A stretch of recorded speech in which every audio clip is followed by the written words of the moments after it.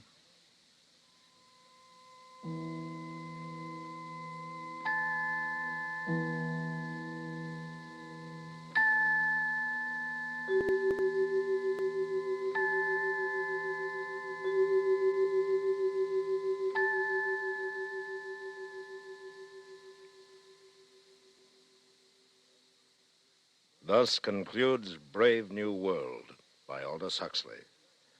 We wish to thank Mr. Huxley for appearing on these broadcasts as our narrator. And we would also like to thank you, our listeners, for your enthusiastic response to this new series. This is William Conrad inviting you to join us again next week when we present George Stewart's dramatic account of one of nature's most terrifying phenomena, storm. The following week, listen as Dr. Frank C. Baxter interviews William Shakespeare. Presented on the CBS Radio Workshop.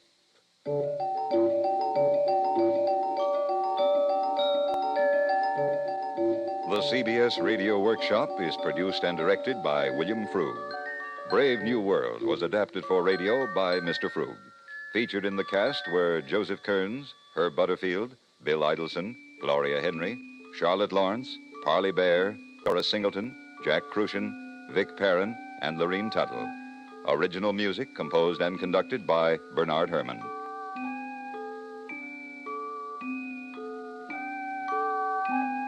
America listens most to the CBS Radio Network.